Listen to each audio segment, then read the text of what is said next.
Yeah, the topic today is farm financial management in tough times. When we talked about this presentation a few months ago, the crop markets weren't quite where they're at today. So things have changed, as it always changes within agriculture. But I think some things I'm going to talk about are relevant to what's happened here in the past and what will be here in the future. My contact information is on the screen there, my office number and my cell phone number. I got the little picture there up there of Snoopy talking about dear IRS, please remove me from your mailing list. Again, it's that time of year when farmers are preparing information for their tax returns. But also, if you think about what's happened with the government infusion of income into the farm economy, and not only the farm economy, but other things that's happened here the past year with the government stimulus payments and so on, I think the time is coming when probably we're going to have an increased taxes what we had here in the past. So you can get your name off that list now. It's probably good to do it, although good luck on doing that.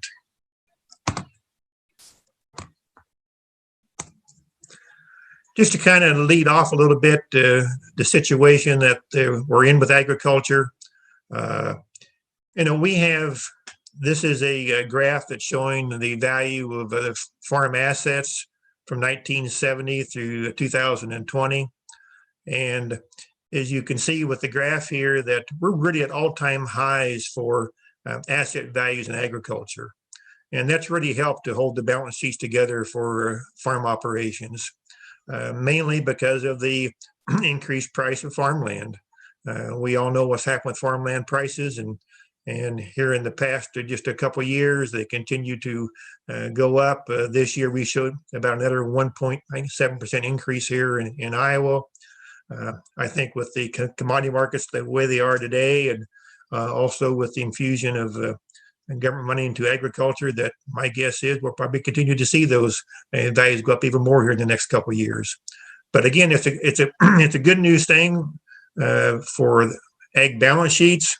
Then as we look at the other side of it, this is the farm sector debt.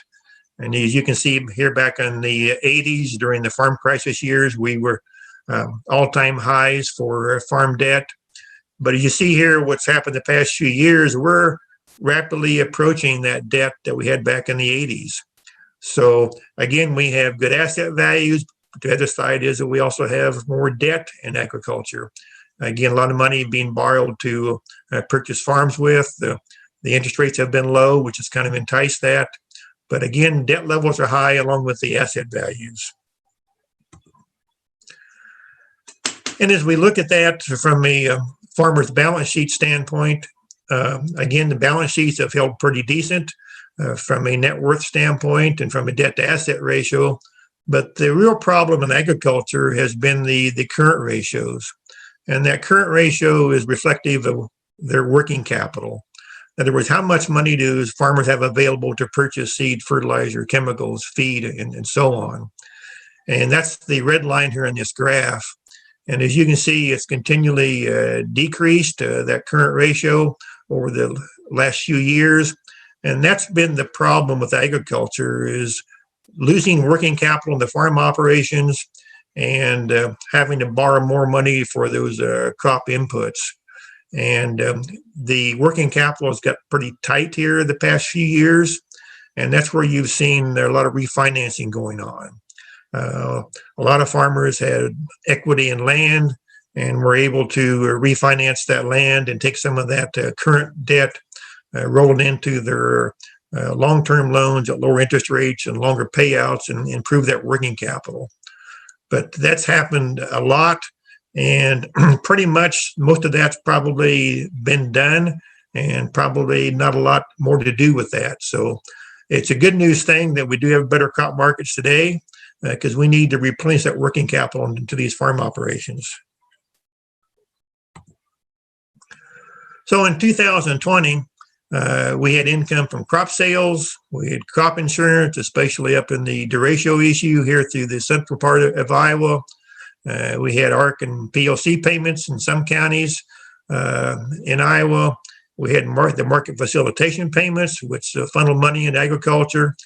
We had the CFAP payments, both 1 and 2, and and I'll even call it CFAP 3 that's probably coming out here this year for additional money flowing through from the government in agriculture.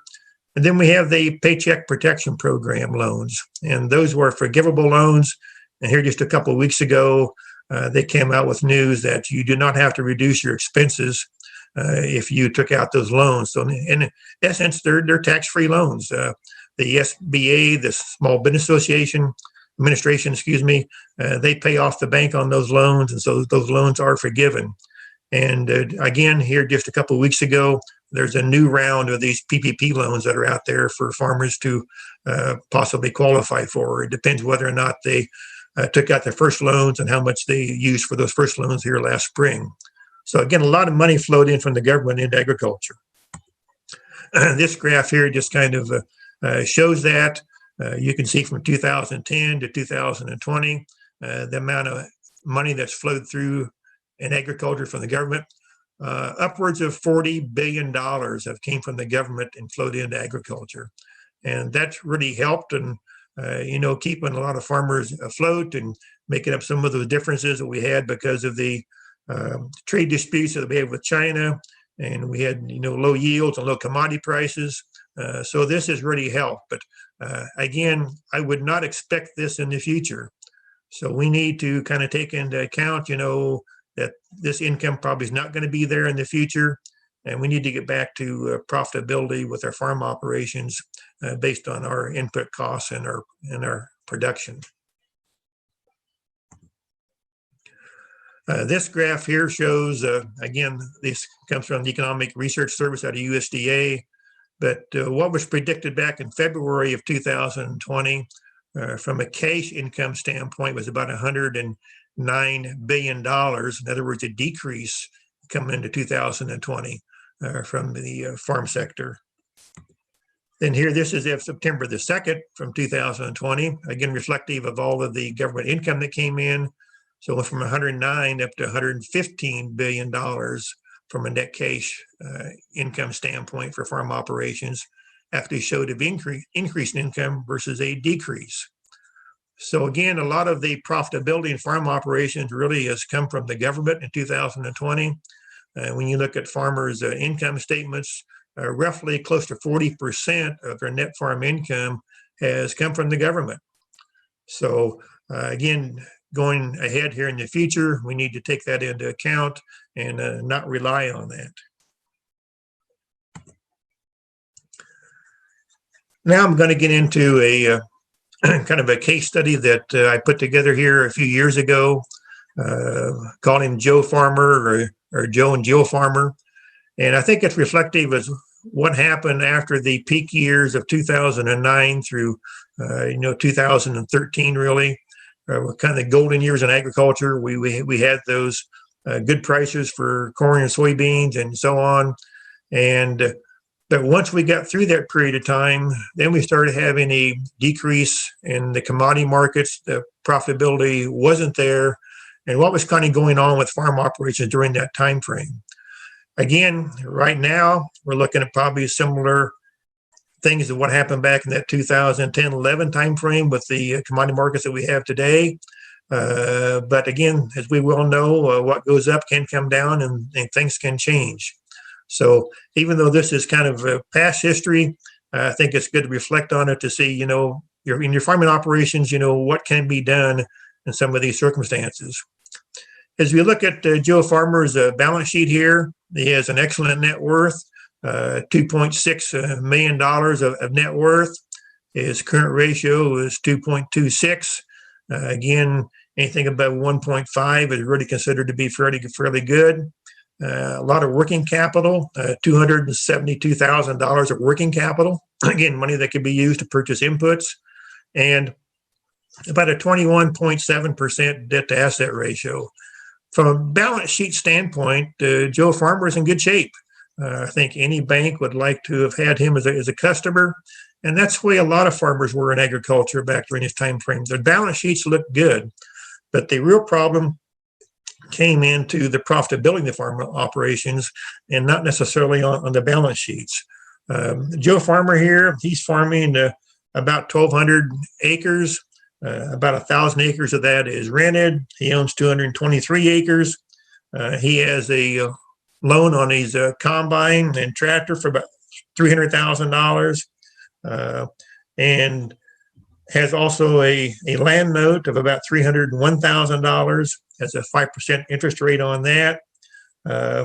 So again, not a lot of debt here, but some. He's renting quite a few acres that goes along with that. So let's skip on to see what he looks like here in 2015. Some of the things to consider in his operation, we have that machinery debt, we have the land debt. That could be re-amortized over 20 years. A lot of banks did do that with their farm customers here. Actually, about the past 3 or 4 years that's been going on. That would make his payments about $48,000 a year if he would roll all that into one and help spread his payments out over a longer period of time and also lock in some interest rates. So for 2015, Joe Farmer, he had 180 bushel corn yield, 55 bushel soybean yield.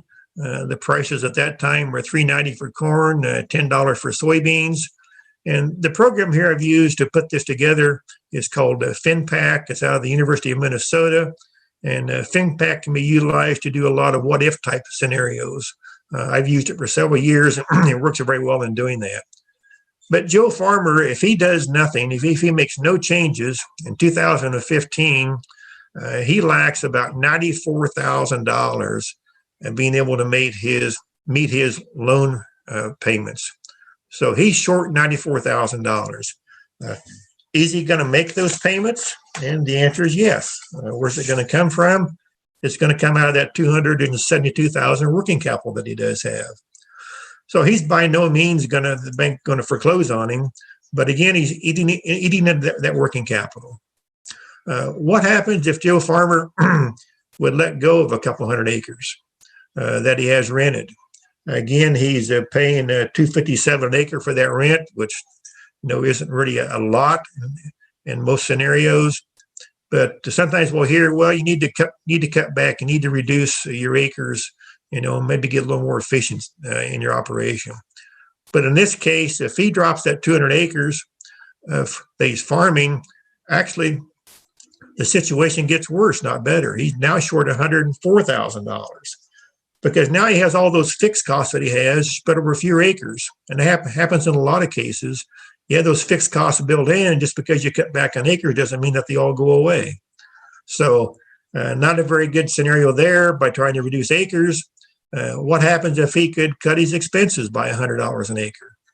That may sound like a lot, but looking at fertilizer cost, looking at fuel cost, trips across the field, seed costs, I'm not saying he can do this, but if he could, how would that change things? Well, he's still showing a loss, being able to make his payments, but now it went from 94,000 negative down to 33,000 negative. So a better situation than what he had to start with. What happens if he refinances? We talked about rolling that machinery note and land note together, amortized over 20 years at 5%.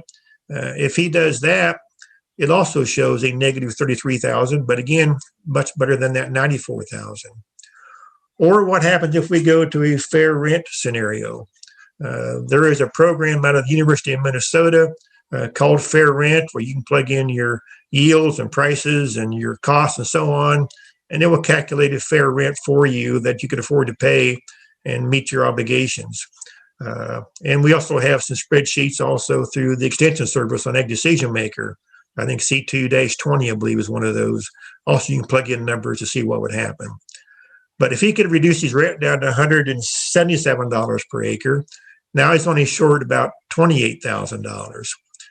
So alternative 2, 3, and 4 look like they're much better than doing nothing that the base plan shows. And again, maybe you don't do just one of these. Maybe you combine. Maybe you do a little bit refinancing. Maybe you cut some expenses, try to get your rent reduced a little bit. So it isn't just one thing that you're going to be looking at. It's what multiple things can you do to help improve the situation. Again, we're still showing negatives here, but what this does, he's eating his working capital up at a slower pace, buys him more time to get to maybe a more profitable situation, or more time to make some further adjustments in the operation. So, and again, that's what a lot of lenders were doing when they were refinancing their land, farmers' land, and rolling working capital into that. They were trying to buy some time to get into a better situation, which really we're in today, thank goodness. So for those farmers that were able to survive during that time, they do have better markers to look at here right now. So moving on to 2016, what happens? Well, Joe Farmer didn't make any changes. He just kind of rolled on as usual. Next year is always going to be better. So now his net worth is down to 2.2 million. Current ratio is still fairly good. It's 1.91, but not quite as good as it used to be. And that working capital has decreased from 272,000 down to 198,000. But he still has good debt to asset ratios. So from a balance sheet standpoint, Joe Farmer still looks pretty good. But we're eroding working capital, and we're eroding working capital because we do not have the profitability in the farm operation that needs to be to meet the obligations that he does have.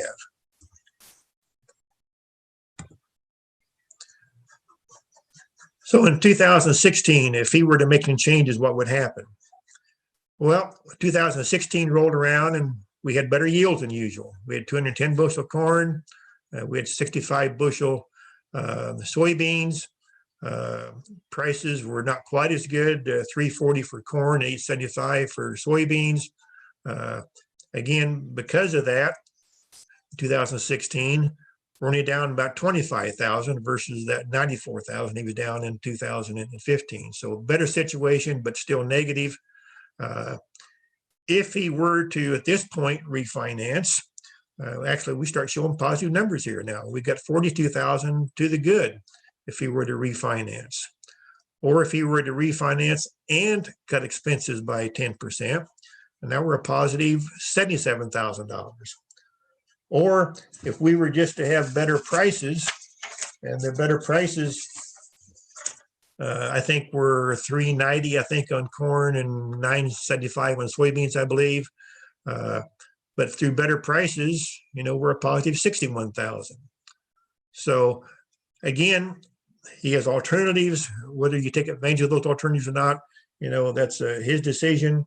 He's still renting the farm ground, but he has reduced his rent down to $225 an acre versus that $272, I believe he was at before.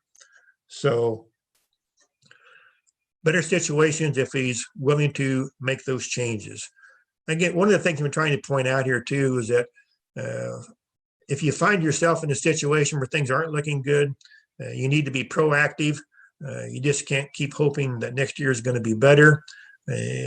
Most farm lenders are willing to work with you if you're proactive and you come in and you say, here's the situation, here are some of the changes I would like to make, and work through some of the cash flow budgets and so on to see how that's going to change things.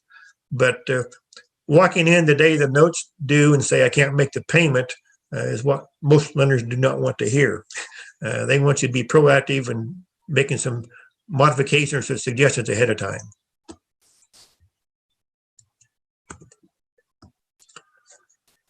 So here's 2017. And in 2017, again, we had yields back down to pretty much normal. Prices for corn is $3.40, beans at $8.50. And again, Joe is still not making decisions to make any changes. And we're back to losing about close to $94,000 again. We're short on, being able to make his payments. Now, with those same yields and just doing nothing but better marketing at $3.75 and $8.75, he improved it about $40,000. Now only down about $53,000 by being able to make those payments. And again, I think I mentioned here too that we're in a situation here right now where we've not seen the corn and bean markets this high for over 5 years. There was a gentleman I used to visit with once in a while out in Nebraska called Roy Smith. And he made the comment one time that when they pass the plate of cookies, maybe you got to take one. So now may be a good time to be looking at those markets and taking advantage of some of those markets going into 2021 and even maybe 2022, trying to maybe lock in some of those profits. So I'm not saying sell 100% of the crop, but it may be time to take a cookie along the way here. And given his situation here on Joe Farmer, he is still okay with the bank. He still has pretty decent debt to asset ratios, but the working capital has almost gone. He's down to about 57,000 working capital left, the 272,000 that he started out with. And again, this is a situation I think that many farmers ran into over the past 5 years. If they had good working capital to start with, it's pretty much been eroded and disappeared. And where maybe they were operating on their own money, back in the 2011, 12, 13 timeframe, they were now having to work with their lenders and borrow that working capital that they weren't used to borrowing before. So profitability and working capital has been the issues here for the past 4 or 5 years with farm operations.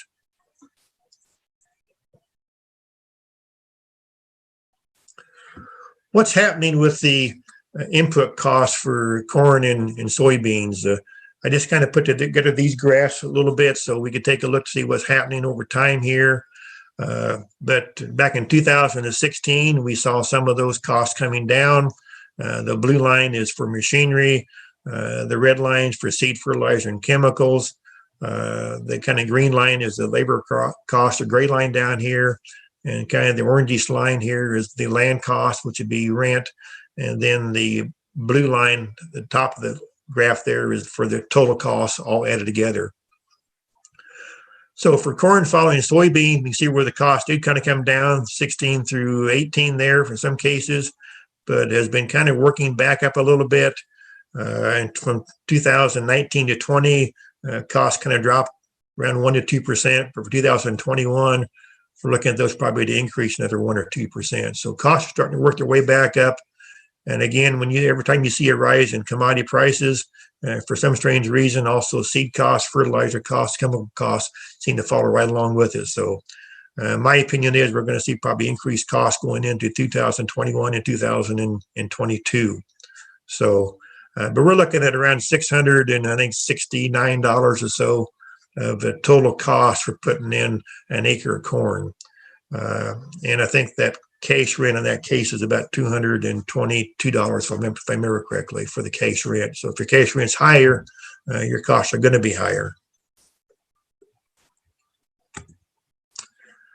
For soybeans following corn, again, similar situation. We kind of saw those costs going down from 16 to 2018. But again, starting to work their way back up a little again. Probably it'll increase in 2021. Primarily, I see seed costs going up. A lot of it because of the technology that's now being put into the seed costs, and also for the chemical costs. I see those chemical costs going up. The good old days of Roundup, where we just sprayed Roundup and it killed everything, are pretty much gone.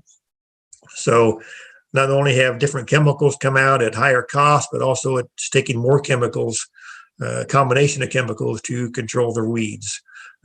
So those costs have been going up also.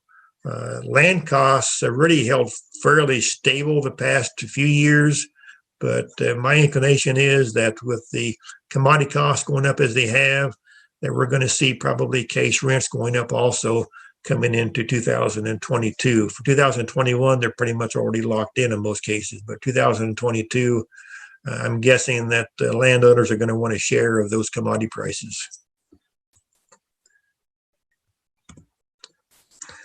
Here I put together a couple of charts that shows cash rents at various yields and prices. This is for soybeans. We have $269 of total cost. This is for seed, fertilizer, chemicals, fuel, some depreciation put in there. And I've also added in $80 an acre for owner withdrawals. Somewhere we've got to be able to buy some groceries. And if you think of a farm that's maybe 1,000 acres, that's $80,000. of owner withdrawals or family living expenses. That may sound like a lot, but when you look at associations that keep track of expenses for living expenses for farm operations for family of four, they've been running in that $80,000 to $90,000 area for the last couple of years. And again, that may sound like a lot, but think about if you're a sole proprietor farmer and paying for your health insurance. Right there, you got close to maybe $20,000 just for health insurance. By the time you pay your taxes on that $80,000 of income, you're going to lose half of it in tax, or a third of it in taxes. So again, it's not hard to see where a lot of that money does go. It's not like you're out buying, speedboats and motorhomes with all that money, but it just takes a lot of money to live anymore. And health insurance and health costs have really increased the past few years. But when you look at the left-hand side of the chart here, I go from $9 to $13 beans. I gave up trying to guess how high the market was going to go. So I stopped at $13, and then across the top are the yields. But if you looked at $10 beans and 60 bushel yields, $251 is what you could afford to pay for cash rent and cover the $80 per acre of owner withdrawals.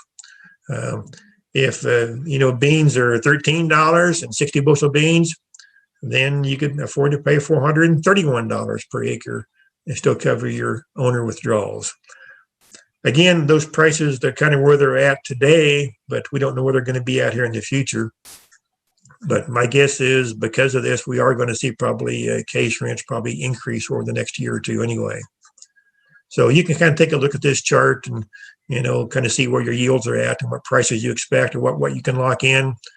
Just because beans are $13 on the board, if you haven't locked in those prices someplace, that doesn't mean you're going to get that price. When we look at corn, similar situation here, $442 now of total cost, plus $80 an acre for owner withdrawals.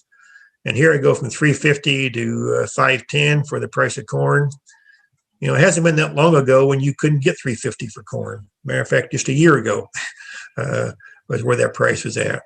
But again, looking at your yields at 180 bushel yield at 410, you're looking at $216 you can pay for an acre for cash rent. Or if you look at 200 bushel yields at 410, you pay $298. And if you look at 510, of course, 200 bushel yields, you can pay $498. And again, so those are some of the rents that we saw being paid back in the what we call the golden years, back in that 2012, 13, 2010 period of time. Hopefully, it will not get that high again. But again, the chart is showing that if it did get that high, if the prices were there, that you still should be able to cover your expenses. Now, again, this is using $442 for your crop inputs. And again, I mentioned earlier that you're probably going to see an increase in those costs. So you'd have to reflect on that and see how much costs are going to increase also during this time coming up here. Because I doubt they're going to stay that low based on what's happened in history anyway.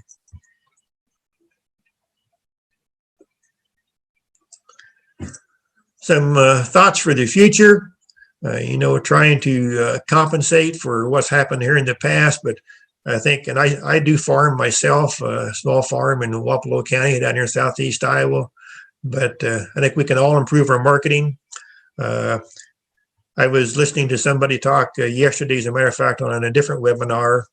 And one of the questions he had was marketing your corn in the summer of 2020 a good decision or a bad decision? And he actually had an opinion poll. And when it came out, 65% of the people that answered said that was a bad decision. 35% said that was a good decision. And I answered it was a good decision because knowing what you knew at the time when you did your marketing, that was a good decision. Yes, if I had a crystal ball and if I knew corn was going to go to $5 a bushel, I wouldn't have sold. But my crystal ball doesn't work very well. So those decisions you make are based on information you know at the time. But now we know that crop markets are there. They are fairly high. Will they stay that high is anybody's guess. I guess Chad would have a better probably answer for that than me, maybe. But again, improved marketing can be a plus. Putting together a marketing plan, putting together a written plan, sharing that plan with other people in your operation. One thing that I also do during the winter months is have some meetings sometimes with the women marketing grain. And a lot of producers now have turned over their marketing of their grain to their spouses. They say the spouses do not get so involved in the wanting to hang on to that grain as long.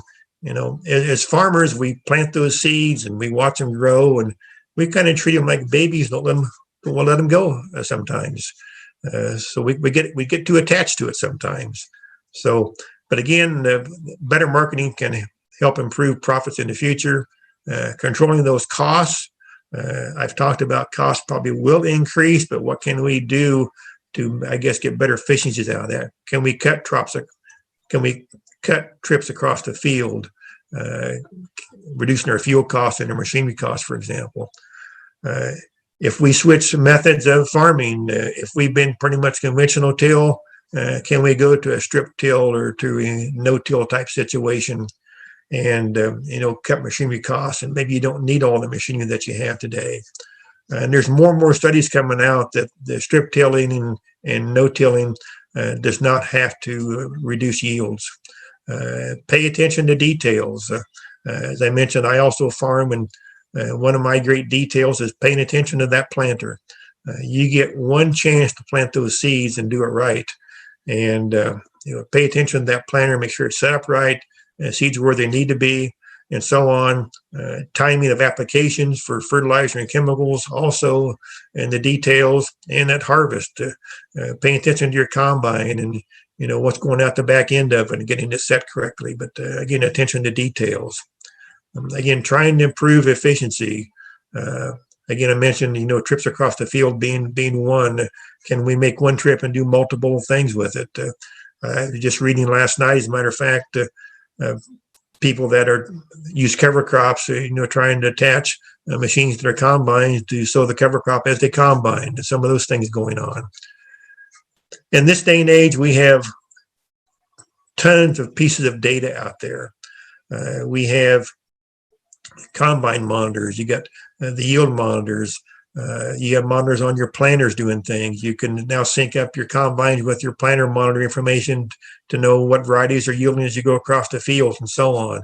But how do we use that data? Are we actually using it to make good decisions with?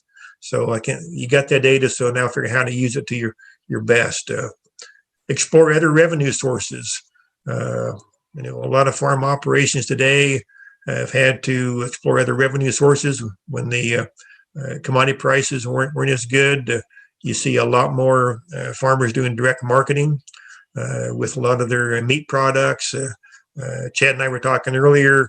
A young farm couple I was watching on actually a YouTube video in the Dakotas. They got 800 head of bison or buffalo, and they were direct marketing the meat out of that. The locker plants pretty much are booked up for a year in advance right now because of the things that happened during this past year with the COVID crisis, and they shut down some of the plants and stuff, and people not able to get the meat that they wanted. So are there other revenue sources? Custom work, custom combining, different crops. You see some vineyards out there. You see some hops. You see some vegetables and fruits. I've seen people maybe having 10 acres and using the vegetable truck garden type things and going to farmers markets. But are there ever other revenue sources that you can explore and utilize? Create a management team.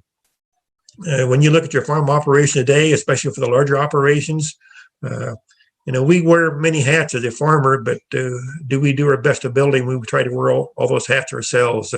So incorporate your agronomist, incorporate your banker, incorporate your tax accountant, all those into your management team. Another set of eyes, for example, to look over your operation to see where changes could be made or need to be made maybe. But, create that management team. And again, create written plans for marketing, budgets, goals. We as farmers tend to hold things pretty close to the vest, and We know what we're doing and what we want to do, but nobody else knows in the operation. It works out much better if everybody in your operation, knows what the plan is, knows what's going on in the operation, especially when you think about maybe your sons, your daughters in your operation that's working with you. I just had a meeting yesterday, as a matter of fact, with a young couple that his father's thinking about retiring. And how do you transition, that farming operation onto the next generation? And that next generation may be your children, but it could be some young farmer that just wants to farm. So again, those plans got to be in writing so everybody knows what's going on. And you need to start doing this ahead of time. And you can't just say, I'm going to retire tomorrow and then have a farm sale. It takes months or years to put these plans together. And as I mentioned here also, that communication is very valuable when working with your partners, especially with your spouses. Again, that communication goes a long ways. If you have hired help, communicating with them of what expectations are, what you're trying to get accomplished, and so on, can go a long ways in your farming operations. One thing I didn't put down here is a bullet point, but I think this may be a year to look at your crop insurance. You're trying to protect your revenue on those crop acres, and with these high prices, maybe it's time to maybe increase your percentage of coverage now on your crop insurance to cover more of that revenue that's out there.